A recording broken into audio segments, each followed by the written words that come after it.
Legend. You have to say legend. You have to say massage legend, Peggy Horan, because I just got to get it out, Peggy. Just let me get it out. Because Peggy, every time one of the bigger names in massage comes along or someone who's really doing well with massage, I have never, ever, ever heard them not mention the Esalen Institute and Peggy Horan.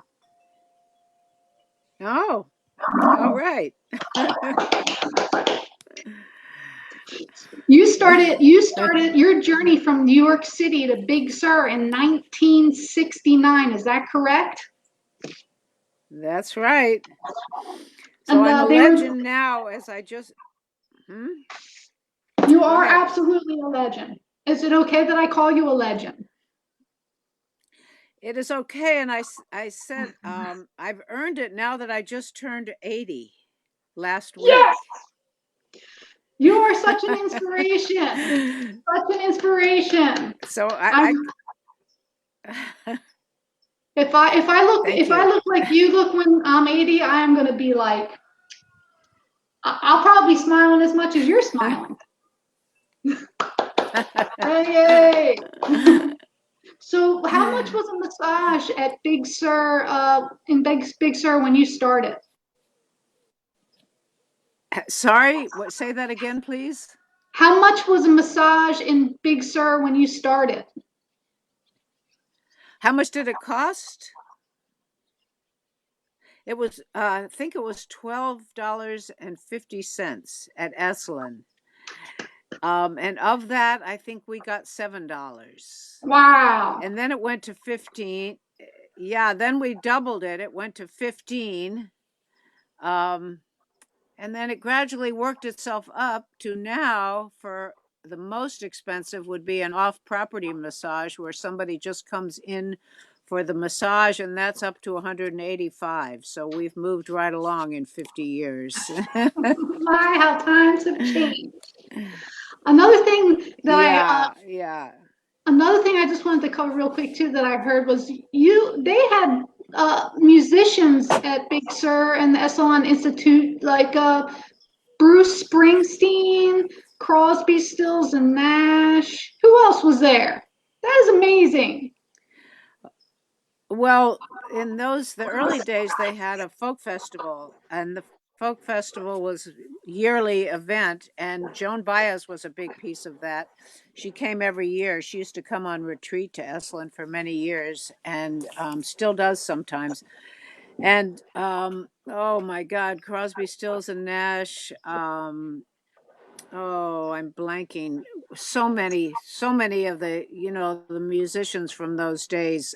Bruce Springsteen did come, but that was a different time. He came for a New Year's Eve event. That was, I think, in 1970 with his band. And he wrote about it in his book. If you read his book, Oh, you'll get see a out. little bit Yeah, about Esalen and how, yeah, yeah, that's that was pretty awesome. crazy. And there's a good story that he came back in, I don't know, 1990 or something with his wife or girlfriend, whoever it was at the time, and tried to come in to show her around Esalen. This is Esalen, and the gate guard wouldn't let him in. Can you imagine? I said, I I couldn't even imagine. How could you not let him in? It's outrageous. But Oh, maybe she wasn't a fan like me, so. yeah. But anyway, yes. So there's been a lot Yeah, of we had all changes. kinds of great musicians. Lots of Yeah, changes. a lot of changes. And I think too the basis and the one thing that a lot of people talk about that it's something that is not as talked about is the beginning of the movement with Esalen massage.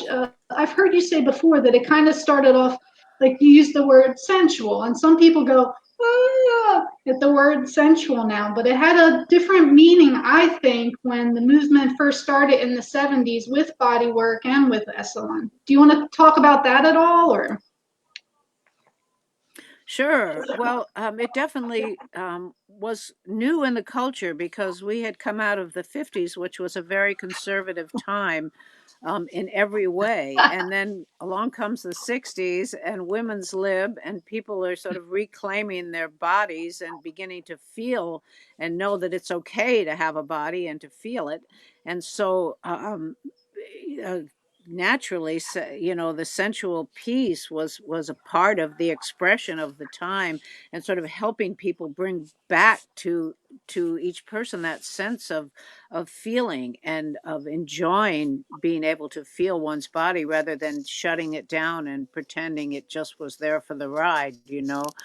So Yes. it was very much a part of the experience, and it also, because we were working very slowly with people, we were working with the notion we were working together rather than on somebody, and so the Yes. pace of the massage also made it sensual. When you slow down like that, everybody is feeling more.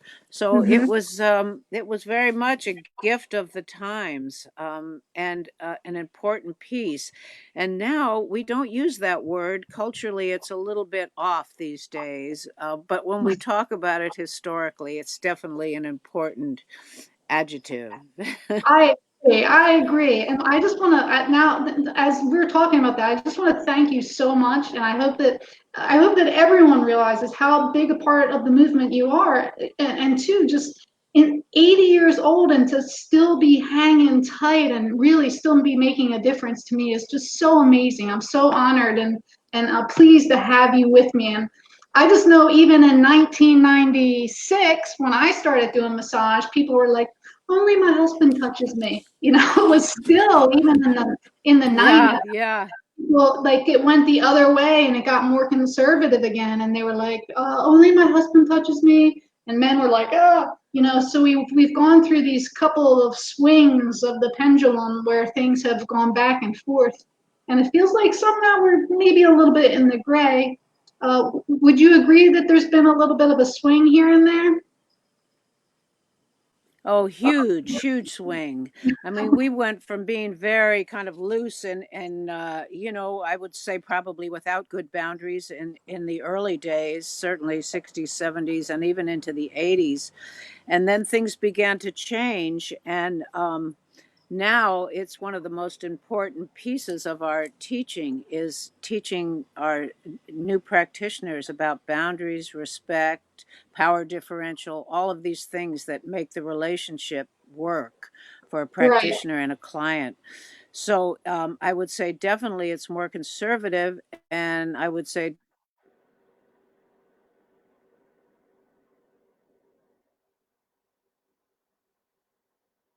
Come back to me, Peggy.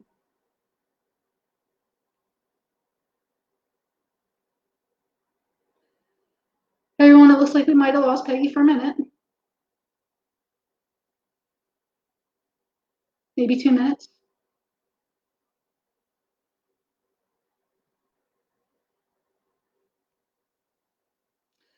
Oh no, Peggy's gone. She must have gotten cut out. We'll give her a few more minutes to come back if you guys want to hang tight. We were just talking about just the differences and how massage has changed through the years. And I personally, I cannot imagine 1969, what that must have been like, and then to watch it swing and still be practicing massage after all these years and teaching. I really hope that I can follow in Peggy's footsteps and be doing this and spreading the good word of touch until I'm 80. So let's give her a minute and see if she pops back on. It looks like we lost her.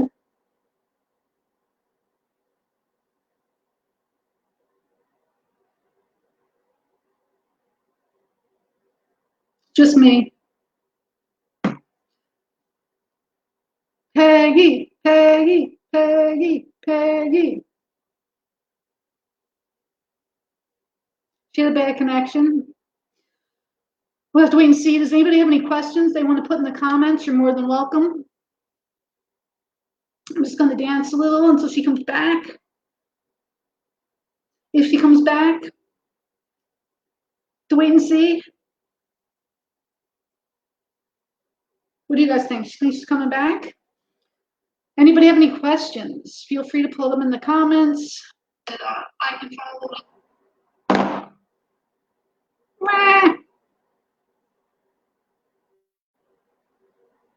That's another thing too. I can't imagine.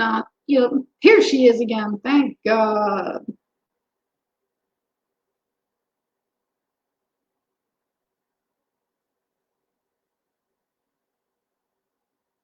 Hold on.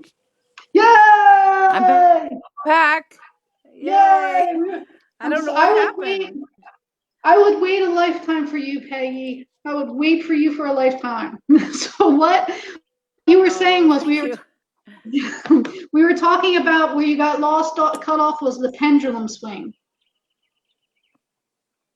Yeah. So, yes, the answer to your question is it definitely swings, and it swings as a reflection of the larger culture as well as our little subculture there. But as we Definitely. become more and more aware and more interested in creating right relationships with each other, our clients, That things do tend to be a bit more conservative. it's funny though, I don't know about you, but it's like in order for me to find good boundaries, I've had to have really bad boundaries, and then I've had to have boundaries that kept me like this, to find the middle ground for myself of what I felt good boundaries were. And it almost is like that's what we've done as a profession, like you're saying, like the group consciousness of body workers. We've had to do different things to see what felt right so that we could build that intimate but professional relationship with clients.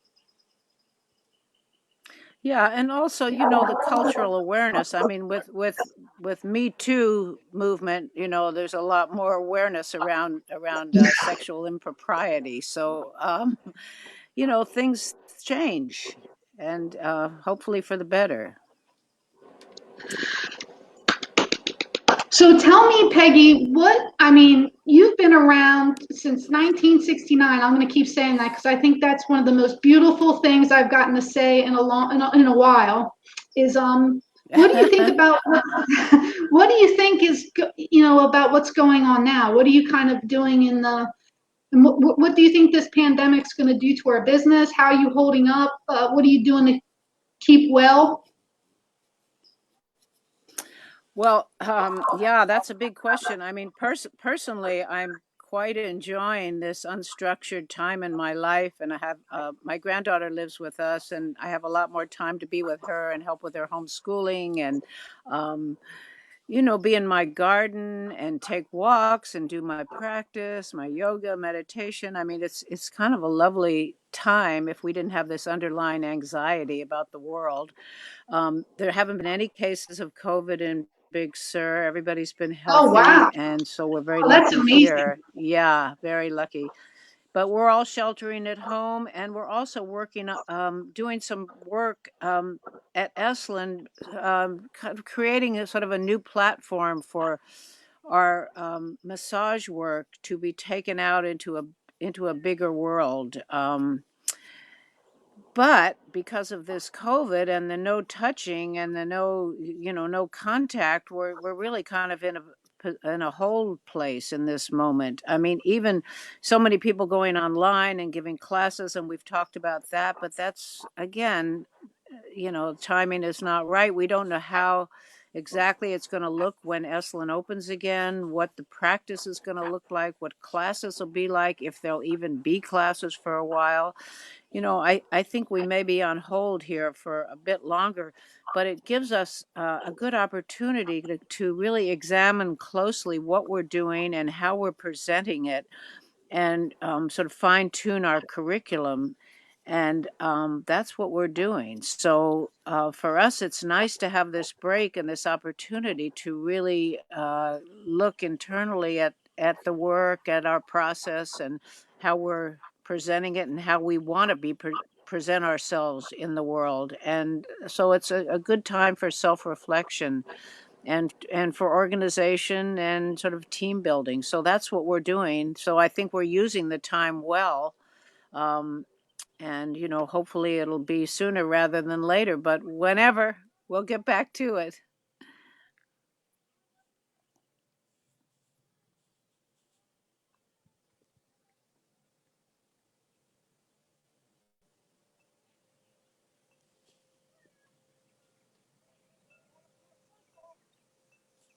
Are we stuck? Can you hear me?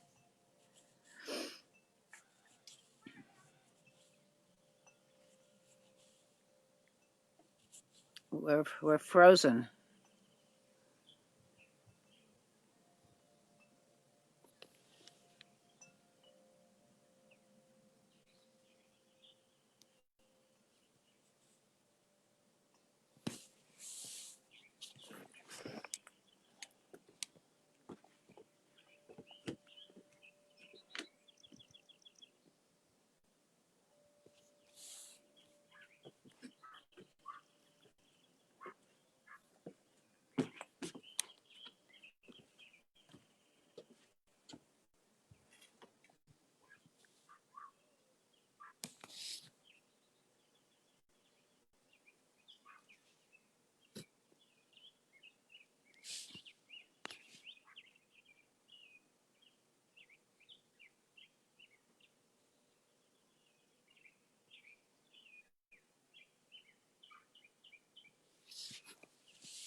Hi, hold on. Let me see.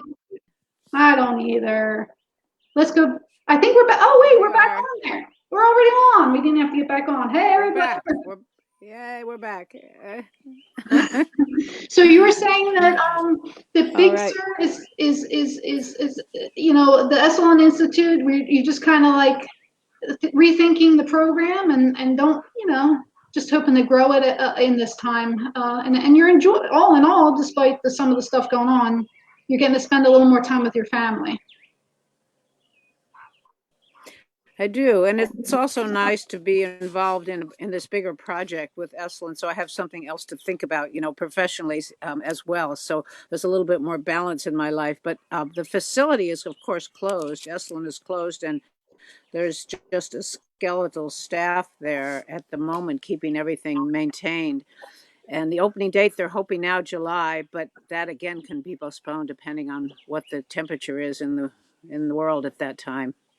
Well, Yeah, maybe I you'll come feel back. badly for all the professionals who are. Hmm. Go ahead. You Sorry, feel bad? No, you go I was ahead. saying, yeah, for all the professionals who are out of work now, and we're lucky enough to have been employed and have unemployment, but many self-employed are really challenged, and it's so hard to know. We'll probably be the last profession to go back to work. Yes. Um, and so it's a rough time. I'm sure people are rethinking their careers in this moment. Hmm. So do you want to tell us what the Esalen Institute's up to? You said you were working on a big project there, or do you want to come back and tell us when it's further along? Yeah, I think when it's further along. I mean, it's a big plan. We're Okay, going to reach cool. out further than we've been reaching out in the past. Yeah, so there'll be more Awesome. news as we get along, but we're in the beginning stages, I would say now. Yeah, Okay, well, I'm gonna, I'll stay in touch with you and maybe you'll share that with us later on. sure, absolutely, be happy to. Well, we're so happy But that you're one with thing us. we Thank you. have done. Go ahead. Yeah, I was just going to mention the one thing that we've done. I don't know whether we talked about it last time, but we did our first teacher training at Esalen. It was a year-long training in 3 modules, and we just completed that last December. So we have 30 new teachers out in the Wow. world beginning their work. Of course, yeah, that was very exciting. Of course, the timing is terrible because as they begin, all of this happens, but they'll hang in there, and many of them are from other parts of the world, not just the States. So things Oh, are opening amazing. up in Europe and Asia a little bit quicker. Yeah, but we're very excited about that, and we hope to continue our trainings and putting out more teachers of the work that we so believe in. Well, I am so honored. I know you can feel how honored I am. I have a sneaking suspicion you know how honored I am to be talking to you, and I can't wait to talk to you again. So thank you so much for joining us today. If you would hang on, I'm going to end the session live, and I just wanted to catch up with you for a minute after. Everyone, thank you so much for joining. Peggy Horan, thank you for your many, many, many, many years of hard work and keeping body work alive. I'm so thankful for you paving the way and changing with the times and sticking with our profession. Thank you very much. Thank you, everybody. Bye.